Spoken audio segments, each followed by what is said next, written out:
qui ont commencé depuis le mois de juin et le Seigneur m'avait dit de me taire parce que ça allait finir tout seul.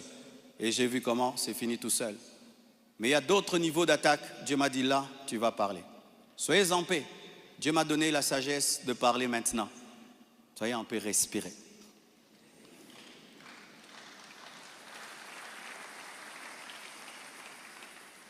Désormais, lorsque j'aurai des choses très très importantes et pertinentes, j'écrirai et puis je lirai. Amen.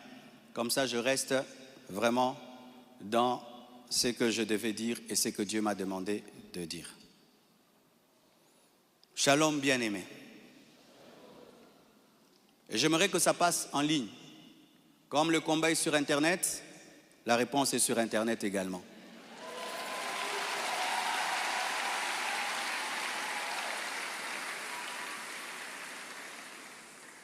Je n'avais pas l'intention de m'exprimer publiquement à ce sujet, mais voyant le plan manifeste de l'ennemi, de s'aimer la division et de tenter de déstabiliser la communauté CREFEM, j'ai été conduit à sortir de mon silence.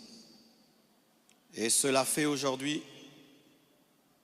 fait aujourd'hui dans toutes les extensions compassion dans le monde. Les pasteurs vont parler en résumé ce que je suis en train de dire ici, car les fidèles ont besoin de réponses. S'il ne s'agissait que de moi, j'aurais gardé le silence, car de telles choses me sont souvent arrivées. Mais puisque l'honneur de l'Église et la paix de plusieurs sont en jeu, je dois parler, car il y a un temps pour se taire, un temps pour parler. Suite au décès de mon épouse Blanche, j'avais pris l'initiative de faire construire une maison pour ma belle-mère en mémoire de sa fille.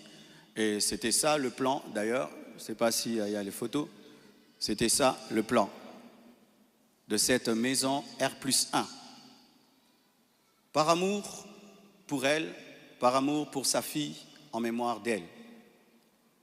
Sur la parcelle, ma parcelle qui est à Bibois, 10 mètres sur 30 que j'allais lui donner.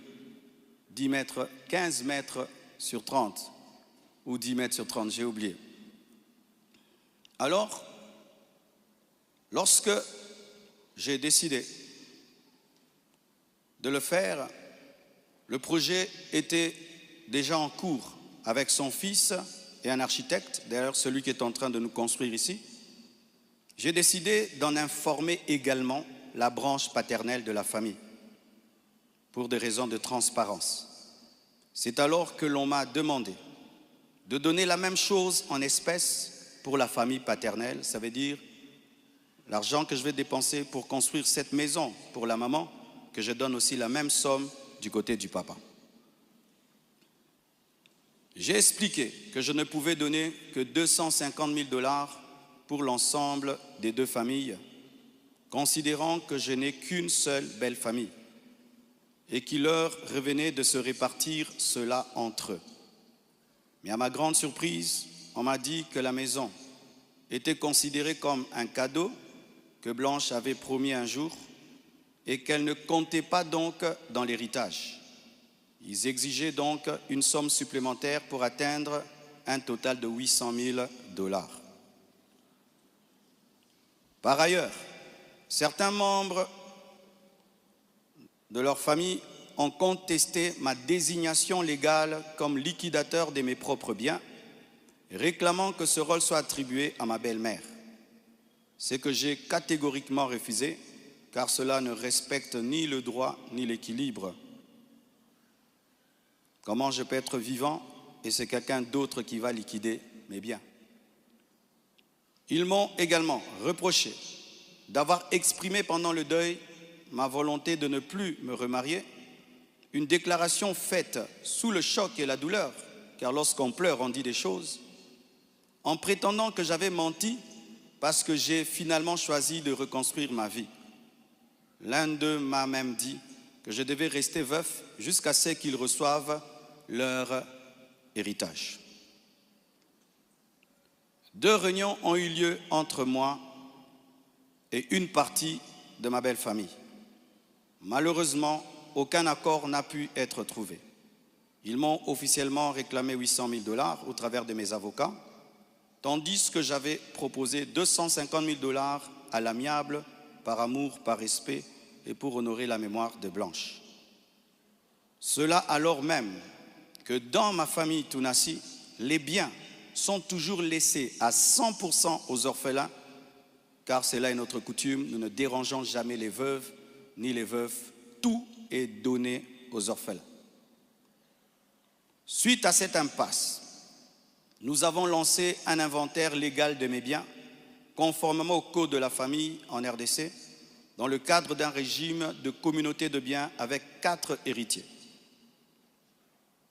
À ce jour, leur part est estimée à moins de 150 000 $, car certains biens que nous avons, certains ont été mis totalement au nom des enfants, et nous, on n'est que des représentants, mais ce n'est pas à nous. Et d'autres biens ont été donnés à l'orphelinat. On a vendu notre parcelle de Limété à l'orphelinat à un prix cadeau. Donc, c'est 150 000 $, donc inférieur à ce que j'avais volontairement proposé. Les calculs d'ailleurs sont en cours jusqu'à aujourd'hui parce qu'ils considèrent que ce n'est pas le bon chiffre. Mais alors que les discussions entre avocats étaient en cours et que j'étais en voyage, certains ont choisi la voie de la diffamation publique. Leur objectif, me nuire personnellement et anéantir le ministère. Ils me l'ont dit clairement, que nous allons détruire ton ministère, nous allons détruire ta réputation, nous allons détruire l'Église. Récemment, un numéro anonyme d'Afrique du Sud m'a confirmé ce plan. La personne a affirmé détenir plusieurs enregistrements vocaux dans lesquels Blanche était en train de se confier à sa maman. Et un jour, je parlerai de tout ça, mais pas maintenant. J'en parlerai dans 1 mois, 6 mois. Un jour, je parlerai de tout ça. Ces paroles arrachées de leur contexte et de leur timing, me faisant passer pour un mauvais mari, notre couple pour un couple détruit, alors que la plupart d'entre vous ici, vous savez combien nous nous aimions, mais dans chaque couple, il y a des temps, des fois, des petites frictions, comme dans tous vos couples. Et en 18 ans, jamais nous n'avons parlé de divorce, je ne l'ai jamais frappé, je ne l'ai jamais insulté, je ne l'ai jamais tapé. Après 18 ans de mariage, je lui ai redemandé en mariage. Je suis allé prêcher dans l'église de mon fils Olivier, au Botswana. Tout ce qu'il m'a donné pour me bénir, je lui ai acheté une bague en diamant et je lui ai redemandé en mariage. Elle avait même témoigné dans une émission ici. Quand vous voyez ces dernières vidéos, cette femme était heureuse, était épanouie. Aujourd'hui, on veut changer toute cette belle histoire en un couple détruit. C'est totalement faux. Ceux qui veulent me croire, croiront. Ceux qui ne veulent pas, ne croiront pas. Mais je sais qui je suis devant Dieu et comment j'ai fait de tout mon mieux pour que cette femme ne manque de rien et de rien et de rien. Je ne sais pas si un jour Oracle pourra m'appeler et je l'enregistrerai pour un jour sortir ces enregistrements. Des fois, je me pense être dans un film. Il m'a aussi été reproché faussement qu'Esther venait déjà à Kinshasa du vivant de Blanche, ce qui est faux. Vous pouvez aller à la DGM, c'est seulement le mercredi. Elle est venue quand?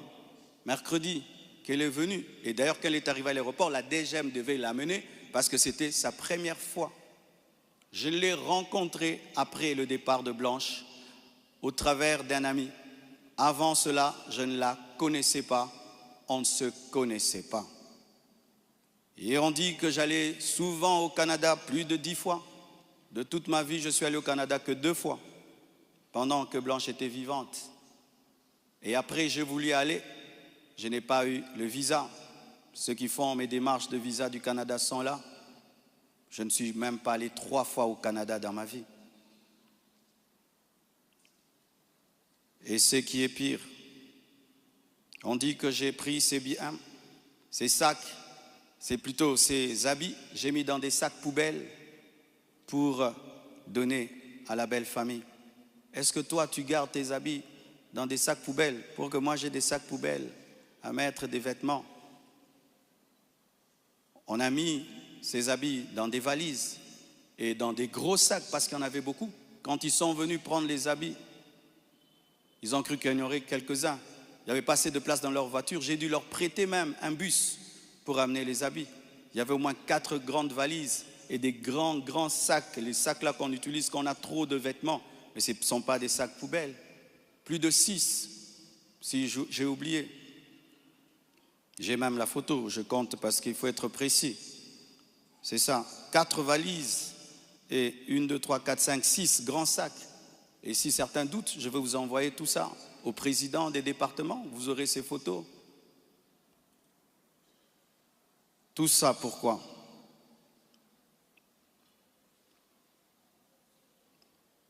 Et ce qui est terrible, on m'accuse même de l'avoir tué, alors qu'elle est décédée d'une crise cardiaque à l'hôpital suite à une opération. Et ils m'ont posé la question, elle est morte de quoi? Je leur ai dit, on l'a opérée, elle n'a pas supporté l'opération. Le même jour, quand je suis arrivé avec son corps, après encore, la famille paternelle me pose les mêmes questions devant 10 personnes, 15 personnes, j'ai expliqué. Ils savent de quoi elle est morte. Et aujourd'hui au Congo, si tu deviens grand, donc tu tues les gens. Quiconque meurt à côté de toi, c'est toi qui le tues.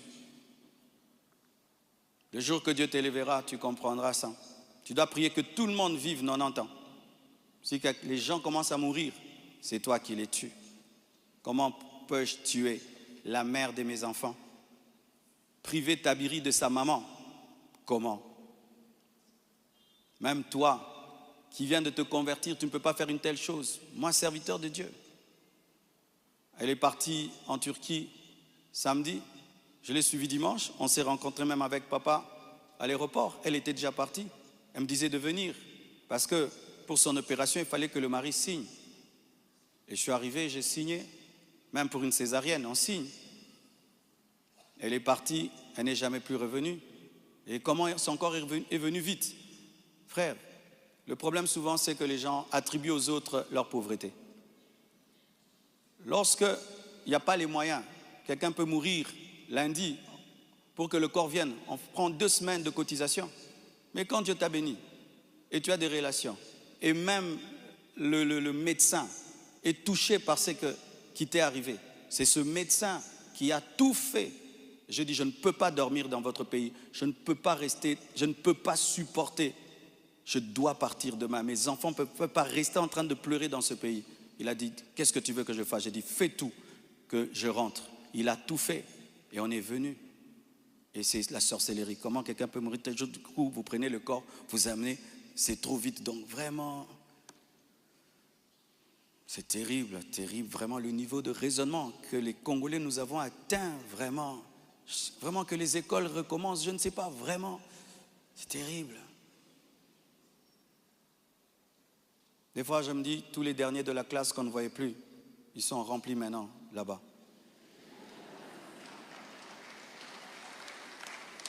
Et vous savez, le dernier de la classe, le professeur donne un cours de 2 heures du temps, et puis il a 1 sur 10. Le premier de la classe, il comprend, tu l'as 10 sur 10. Tu te dis, comment tu ne comprenais pas? C'est ça, maintenant, on a des cerveaux des derniers de la classe en RDC. Dis à ton voisin, même ce que tu es en train de comprendre, ce que le pasteur dit.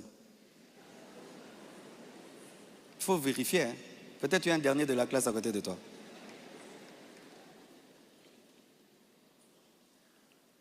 Tout cela n'est rien d'autre qu'un chantage, motivé par l'appât du gain, car cette personne me dira, donne-nous l'argent, nous avons des voices, sinon nous allons te détruire.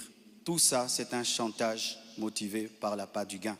Pourtant, malgré tout, j'étais disposé, je suis disposé à donner 250 000 $ par respect pour Blanche et pour sa famille et pour la paix. Mais je ne peux pas accepter l'injustice d'une exigence démesurée de 800 000 $. Comme je vous dis toujours, cette église n'appartient pas à mes enfants. J'ai investi 26 ans de ma vie dans cette église, mais rien n'est à mes enfants. Qu'est-ce que mes enfants auront? Les quelques biens que j'ai, c'est à eux. Ils ne viendront pas un jour vous déranger ici. Et donc je ne peux pas donner par peur ou par chantage ce qui est à eux. Ils diront, tu es quel genre de père? Et l'église, ce n'est pas nous. Et ce que tu as n'est pas à nous. Je ne le ferai pas. C'est pourquoi j'aimerais dire aux veuves et aux veufs, ne vous laissez pas dépouiller. Ne vous laissez pas dépouiller. Ne vous laissez pas dépouiller. Ce que je prêche, je le vis. Mon combat, c'est que je vis ma prédication, mon message. Mon combat, c'est le message de la sainteté qui dérange. Mon combat, c'est que une fois, j'ai vu l'esprit du léopard et il m'a dit, tu veux me combattre? Ce pays est tenu par un esprit de léopard, un esprit méchant. Regardez comment nous sommes devenus méchants. Regardez comment nous sommes devenus méchants, mes frères. Cette méchanceté démoniaque satanique. Et quand j'ai vu cet esprit, vous avez vu tout ce qu'on a connu. C'est pourquoi, pour finir, je vous prie, ne cédez pas à la haine. Au-delà des personnes visibles, il y a un combat spirituel. C'est une attaque de l'esprit de léopard que Dieu m'avait déjà révélé. Un esprit rusé et violent qui cherche à abattre les hommes de Dieu et à ravager les familles. Bénissez ceux qui vous persécutent. Priez pour ceux qui vous calomnient. Matthieu 5, verset 44. Ce n'est pas le moment de combattre dans la chair. Restons enracinés dans la vérité, dans l'amour et dans la prière. Pour ceux qui souhaitent des informations juridiques fiables, je vous invite à contacter mes avocats, le maître Béladé et le maître Abed, qui sont des fils de la maison. Et sachez que toute chose concourt au bien de ceux qui aiment Dieu. Romains 8, verset 28. Et je rends grâce à Dieu pour toutes mes épreuves et tous mes combats. Je suis l'un des hommes de Dieu aujourd'hui les plus persécutés dans ma génération. Quand je regarde mes amis, mes pères, des fois je me dis, Satan vous a oublié ou quoi? Mais je rends grâce. Ça fait de nous une église 4x4. Les gens sont étonnés. Comment cette église n'est pas morte? D'ailleurs, ça grandit. On vous insulte, vous allez à l'église. Vous allez mercredi, vous allez vendredi. Venez 25 matins, une église 4x4. Car ce qui ne te tue pas te rend fort. Et avec Dieu, nous ferons des exploits. Alléluia! Ce message est l'avant-dernier que je ferai à ce sujet. Après le suivant, dans des mois, pas 25 matins, je vous laisse tranquille, les mêmes équilibres, profondeur. Après, une seule chose après. Et puis, on n'en parlera plus. Ceux qui voudront croire, croiront. Mais sachez que moi et vous, nous devons continuer à bâtir comme Néhémie, une main à l'œuvre et l'autre sur l'épée. À bon entendeur, salut, que Dieu vous bénisse abondamment.